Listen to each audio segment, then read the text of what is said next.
Des centaines de personnes se massent pour la levée quotidienne du drapeau ce mardi. Axée sous très haute surveillance, place Tiananmen, plus encore que d'habitude en ce 4 juin. Une date qui n'a pas droit de citer, les plus jeunes ne la connaissent pas, elle n'est volontairement pas enseignée, mais une tache et une cicatrice dans l'histoire contemporaine de la Chine. Tiananmen, 4 juin 1989. La force d'un homme face à la dictature. Ces images sont plus que jamais tabous en Chine. La soif de démocratie est écrasée dans le sang après 2 mois de mobilisation estudiantine et populaire. 30 ans après, personne n'a été tenu pour responsable des événements de la place Tiananmen.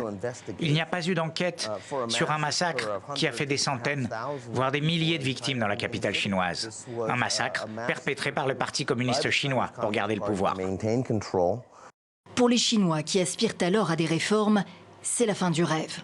Beaucoup se sont exilés lorsqu'ils l'ont pu, comme Wang Dan, arrivé aux États-Unis en 1998. Ce chef de file du mouvement étudiant, emprisonné par les autorités chinoises, a été libéré pour raison médicale. On se doutait qu'il pourrait y avoir des représailles à l'université, qu'on pourrait peut-être être exclu, mais que l'on tire sur les gens, c'était au-delà de ce qu'on imaginait. 30 ans plus tard, Pékin ne scie pas. La réponse du pouvoir était la bonne.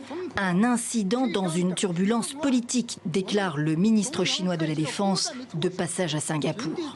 Le régime communiste s'est certes maintenu, mais les dissidents en exil continuent d'entretenir la mémoire de Tiananmen à Washington, Paris, Hong Kong ou Taïwan.